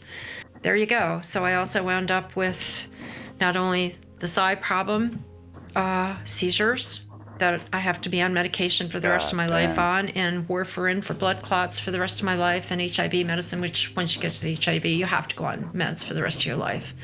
So, yeah, that was that. And I'll add that he put me in just a bad way. It did nothing for my self-esteem, killed my relationship with my family. Yeah. And I don't know. Just, I can't change anything. And I'm not, I don't miss him, but yeah, it is what it is. There's one last question I have for you, Penny. Sure. When I first talked to you and when you sent me the files, there was something that you kept mentioning is very important, and it was the birthday video. Can you tell me about the birthday video? That birthday video, really, I wasn't there, and it was his birthday video, and it was the last birthday before he had another birthday, but it was the video before the birthday before he died, and I wished I could have been there. I think I stopped at this point. But the reason why I like it, and it's so important to me, is because that's what I remember him to be. Happy, funny, laughing, Nina getting all excited. And he made that video for me. Yeah, when shit works for him, for sure. That was what I wanted. That was what, yeah, I know we had this terrible thing, but maybe if he had just told me, maybe we could have done something together. Maybe we could have had all that. That's the Jack I want to remember. The happy one that was laughing, that was the good Jack. That was everything good. And maybe people will say, well, you're an idiot, you shouldn't say that. But that was the Jack I want to remember. The happy one, being silly, somebody pushing his head, anybody touch him.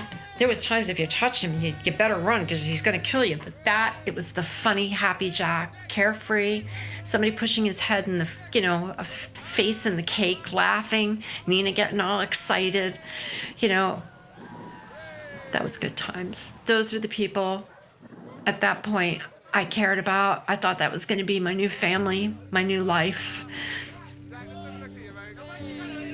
That's what I want to remember. But it's hard with all this bad and what was left. What he left me with and what I remember are two different things. That's my story. Thank you, Penny. Thank you. I can't just. Oh, God, that was hard. Okay, guys, we are done.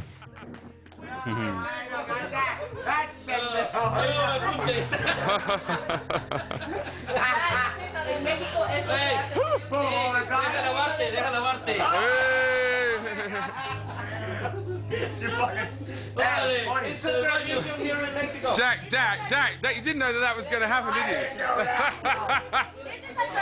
It's tradition. It happens on everybody's birthday. That's why I say, morida, and you go bite it, and someone puts your head right in the face. Every time. It's that son of a bitch. Hold on, I'm not putting my head there again. He is probably high as shit right here.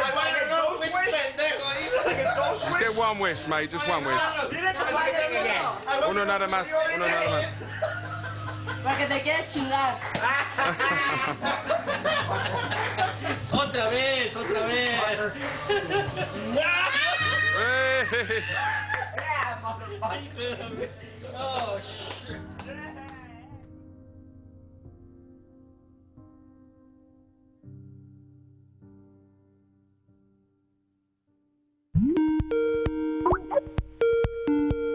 Hey, Penny. Hi. So you saw the documentary. What did you think? I loved it. I'm so pleased with the documentary. I think it was really, really articulate. I think it was well thought of. It was well researched.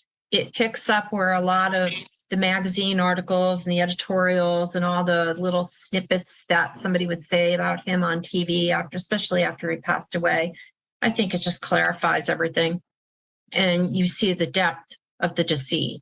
I think you bring to light the extent of the cons and how the litigation, because they say he's a serial litigator. I've said it. But when you actually look at all the cases in detail, and he was always suing somebody, even when he was incarcerated, he was suing. But unless somebody does, like you did, a documentary of it, nobody really realizes how insane it was until you actually spell it out in 90 some odd minutes. A couple months ago, you mentioned some really terrific news that you currently have no trace of HIV in your system. Am I correct? So ever since everything was really bad in 2010, and I was pretty much next to dead, and I had a lot of illnesses to battle over the years, I've come to a point now in the last couple of years, definitely, where my blood work was stabilized. And the only reason that it was disturbed at all was because, of course, COVID. And but now, as long as I eat properly and my exercise and just basically live good, and my numbers are good. My CD4 count is above 1,200, which is outrageous. That's great. That's good. That's better than even a regular person that has nothing wrong with them. So I'm kicking butt on that. And I'm undetectable. Someone should follow up I have with no that. trace of HIV in my system, as long as I adhere to my medications and, do all the right things that you're supposed to do. But it was a long struggle to get there. And that could always change if something else, an opportunist infection, hits me, as COVID did. And by the way, I was fully vaccinated. So it happens to a lot of people. It wasn't just me. After you watched the documentary, you told me that there were a couple people that you wanted to make sure to thank. Right when everything really was bad and I exited Mexico and everything was falling around me and I was lost and I had no direction, and Jack, his little disciples, his lawyers, the Jack Idema fan club are coming at me full force. Sir Edward Artis and Robert Pelton reached out to me, and they were just such guiding forces in my life. They kept me together. They worked with me to get through all this. They just gave me so much support. Again, they're the reason why I'm doing so well today. So Penny, any final thoughts? This really is important, and I don't like talking about it. But the reason why this HIV is really hard for me is because my numbers may not be good all the time. And the thing Jack took for me more than anything, he took all that other stuff, and whatever, I can't get it back. But the one thing he took from me that I have to live with every single day of my life is he took the gift of intimacy for me. I'm afraid to get next to somebody else, even if my numbers are good, because I am so afraid, even with condoms and all that, I am deathly afraid of being close to someone. He just killed that for me, because I know what it felt like to have somebody give me this And I am deathly afraid of being close to somebody. And he just totally took that from me, because You're a hottie. You'll in be my fine. mind, Don't worry. I know that, there's protection and all that, but I just, no, it's just, I'm always afraid. What if my numbers aren't good? What if there's an accident? What if a condom breaks? What if? And he destroyed that for me. I mean, I am just deathly afraid of being close to people. I mean, sexually and even trusting people in a relationship, because once you've been hurt, like I've been hurt, and I know a lot of women will understand this. Once you've trusted somebody so much with everything and they abuse you and hurt you so badly and so personally, you never recover from that. You just never recover. You never do. All the therapy, it helps. And you think you might be okay and you might be able to do it. But once you get too close to somebody and all your guards come down and you start thinking, oh, I can be really close again. And you just think about what happened when you were really close to somebody and you think, I can't go through that hurt again. And that's it. That was what he took from me more than anything. I don't trust people the way I used to at all, and forget about relationships. Yeah, some of them might work and they might not. And I'm willing to try, but inevitably Jack will pop his subliminal ugly head into my relationship. And there's always that call, there's always that chat that you got to have with somebody about this whole HIV thing. And it's the deal breaker. Shit. Even if you're safe. God dang, bro. Some people just don't want no part of it. And it's just a constant thing. You got to work on it every single day. And anybody living with HIV will tell you the same thing. They try not to be conscious of it. We try just to go on with our lives. It doesn't define us, but we live with it every single day. And to have that in your mind constantly, knowing if you do this or you do that, and you got to be really careful. And, it's just difficult. It's very difficult. It's very difficult to be close to people. And it's very difficult to you're remembering it every single day. Maybe for a second, maybe not really that long, but it's there every single day. When you take that pill, you remember every day. Ooh, yeah, can't forget that pill. Forget that pill. I'm not going to be undetectable. I'm going to be detectable. Yeah, it's just, it stays with you.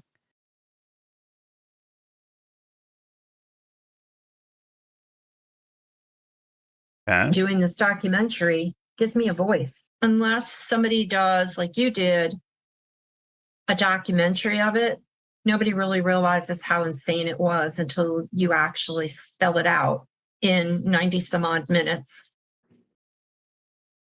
Thank you to all of my patrons who've helped make this documentary possible. I've spent several months and thousands of dollars on this project, and I probably won't even make a quarter of it back relying on YouTube ad revenue alone. I love making documentaries. I love taking the time it takes to make them as good as possible, but at this point, it's starting to seem very unsustainable. Therefore, I'm hoping to hit a goal of $3,000 a month on Patreon by relying on the good faith of the people who've been watching and enjoying my content all this time. So there's perks. You get director's commentary on all of my videos, uncut interviews, early access to my videos, early cuts of my projects, your name at the end of each video, as well as a digital comic tied to my secret space program video, my which fucking features nerd. me as a space samurai fighting Kevin Spacey's clone in outer space. So yeah, please help me reach my goal of $3,000 a month on Patreon, and with that, I can continue to pursue what I'm passionate about and make my work even bigger and better. All links are in the description box below. And as always, until next time, that's all you need to know now. Bruh. It's got an outro too. Okay. So that's from Oki's Weird Stories, or OKI's Weird Stories. I'll be real with you, man. On a documentary level, he did a good job. He did a really good job, actually. There's pacing. Sorry to sound like a movie reviewer guy. Like there's pacing to it. There's a style to it. There's getting to the point about it. Yeah. For a random YouTuber, that's pretty fucking good, man. I'll give him credit for that, man. Now to the story itself. If this Penny lady, if what she is what's on the surface here in this documentary, she's a goddamn saint, bro. She's a fucking savage. Because it's almost like parallels, almost like I'll get to the Jack guy, but I'm saying like I'll go in further detail about Jack, but I'm saying like the parallels between the two, where like she's getting a shit hand and trying to be good about it, and he's like a child with play toys, and he's just taking it out on everyone else. As far as on the surface, I will not just, once again, there's people that do good things in the world. I will not take away their humanity by saying like, yeah, everything they do is good. I'm sure they do. They've done this or done that possibly in their lives. I won't deny them their freedom, and it doesn't make them lesser of a person in my world. Right? They're just people living, you know? I mean, I would want it to be, okay, I want you to be your own judge and jury. Like, do you feel like this is the thing you would want to do in your life as an action morally?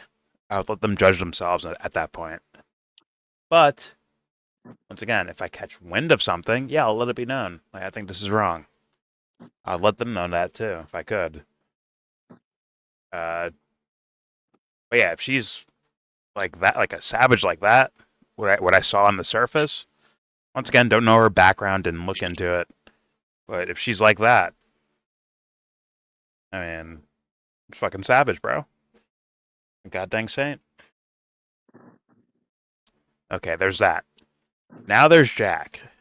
The Jack guy. I mean, talk about, like, once again, on the surface, right? There's layers and levels to people that, in this situation, I'm obviously not getting it. It's a documentary. The guy, the Okie guy, can only cover so much, right? So I'm taking the information I'm seeing in front of me. Now, I heard this story before this Okie guy's documentary, but I'm saying, like, as far as I've seen, this has been like the most thorough of how the fucked up aspect of the Jack guy, Jack Edema or whatever.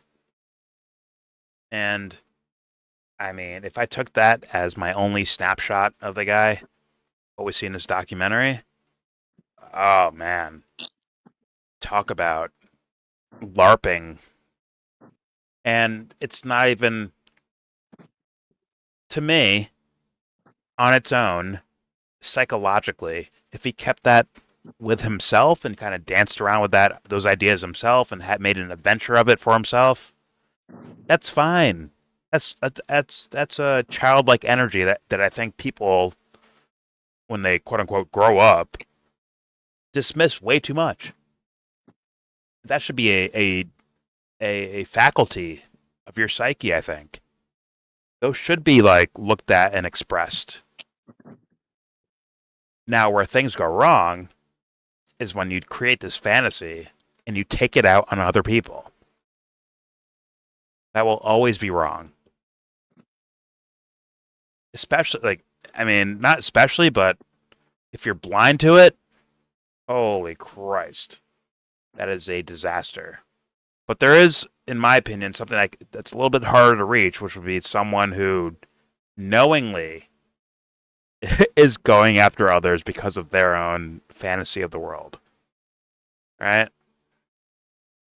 That's where things can get pretty scary. Right? There was no, asking of consent in a way. Like, hey, I'm weird. Are you weird too? There was none of that. It was kind of I'm weird, and in fact, I'm going to force it into reality. I'm going to force my ideas of things into reality. That I'm an Army Ranger, or I'm a fucking CIA fucking guy, or I'm fucking Jack Reacher. And granted, the initial thing is pathological to take that out on to kind of abuse other people in regards to that. But as far as quote unquote normal society goes, when he gets to the Mexico, then that's when it like really shows its like true darker layers. I'm sure the lighter layers seem like, oh, it's so fun, and cool, and you can have fun, and you're going on a adventure, right? But the actual deeper aspect of like what's he doing there, even though it could be fun, it's like that's still not right to do, for me at least, morally. Instead of giving people agency, he's almost taking it away for the sake of having fun, or being in that adventure. But if the adventure turns sour, and it turns into like, instead of like Arnold, Dylan, get to the chopper, Dylan. Instead of like Arnold, where it's like a fun adventure thing, things get sad and it turns into a tragedy. Now you're also roping people into that tragedy as well. Like, you're roping people into that story too, which would be, in my opinion, very harmful. Quite harmful. Like, this is why this idea that I'm sure more of the Yelbrick Road people would know me of saying, where I leave room. I am not the author of their lives. I'm on the surface egotistically aware that I'm not the author of other people's fucking lives. I make guesses. I make judgments off those guesses, for sure. My personal opinion, I think that's worthy. I think we do it anyways, so it might as well just be upfront about it. But to deem someone as something without actually knowing, I think is a problem. And for me, immoral. When other people do it, maybe it's okay for them. Maybe in their worlds, in their minds, in their morals, it's okay. But for me personally, I can't go there morally. And when I see other people do it, I'm like, that's not the right way to go. I will not 100% deem someone as evil. You are evil. You are bad. It's not my right, bro. I don't feel right doing that.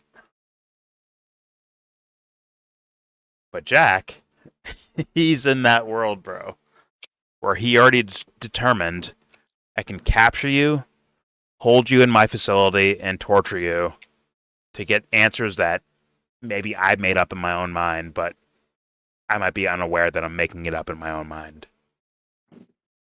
Like he did with people from Afghanistan, like he did with his wife Penny. Similar situation, actually. Play the role I want, or you're doomed to be shit on, essentially.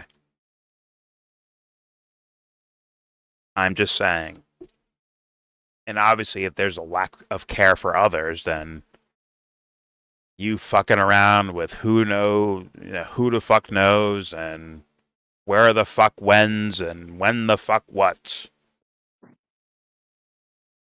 And then you pass this disease to this woman who has maybe no clue you're doing that. Maybe she does know. Maybe she knows and she's like, you know what? Whatever. I'm with him. It's worth the risk. I'm his number one. Maybe she's thinking that. Who knows? I can't define her life. But either way, the carelessness for the sake of an adventure or a story, believe it or not, as extreme as it is in this scenario with Jack, people do that all the fucking time, bro. We've been watching these riot things go off all over the country. Once again, I think a lot of it is, let's be real, very cinematic. If you get what I'm saying there. But at the same time, regular people probably do react to that, right? And those reactions could be born from the idea of going on a fucking adventure. I kid you not. Maybe a little bit more grounded, but maybe for others, maybe not so grounded. Maybe it is, in their minds, the moment to shine. The moment to be the person, the guy, the girl, whatever. To be that person. Like, this is my moment where I showcase that I'm legit. Who knows? I think on the surface, most of us would call that a lesser degree of what we just saw here with Jack. But you know what? Could be born from the same phenomena. But, granted, once again, it's not up to others to make you feel special. But, for me personally, in my own weird way, I do like the idea of letting people know, like, yeah, you're a one of one. There's no one else like you. With people I talk to, or people I argue with, and I almost make that like somewhat of an emphasis, but not directly in words. It's kind of a, I don't know how to say this. My reaction is to showcase that I'm taking you seriously. Even when you're trolling, I take it. I'm like, yo, you're fucking trolling me right now, aren't you? You're trolling right now, right? To take them serious as an individual. Not that the onus is on other people to make people that have these feelings of feeling like deficient or not good enough. It's not the onus of the other person to make them feel special. I'm just saying everyone is special. Is what I'm saying. I think that's where I'm going. Everyone is special. But all right. Once again, I don't rate documentaries, but I wanted to do a watch along. I saw this earlier today. I missed the middle portion, but I got to see it again. I got to see it here. I think it's a pretty well made documentary. Pretty well made. Once again, he may have faulty research things. Maybe there's better information to research about this. There's better information. Maybe someone made a fucking debunk video. Who knows? I'm saying, like, cinematically, he did a pretty good job. But yeah, I do recommend. But then again, if you watched it here, you watched all of it. So, hey, maybe check the guy out, and maybe there's more shit to him. There's more content that he has where you can point out that he's legit in your opinion, or bullshit in your opinion. Maybe there's more to what he does. So I'll say that. And once again, just encapsulate this. Psychology is so fucking important when it comes to the world of politics and the world of behavior. Psychology is so fucking dominant, but not looked at enough, in my humble opinion. And guess what? You don't need to study Ted Bundy or Jack, whatever his fucking name is, Edema, whatever the fuck his name is. You don't have to look into, like, the quote unquote crazies, right?